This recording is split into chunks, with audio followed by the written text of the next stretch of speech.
సిలువను ధరించిన యోధులతో కలిసి వచ్చేదవు నా కోసమే.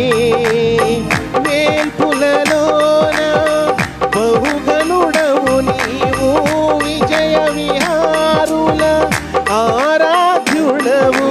విజయోత్సవముతో ఆరాధించెదను, అభిషిక్తుడవు నీవని.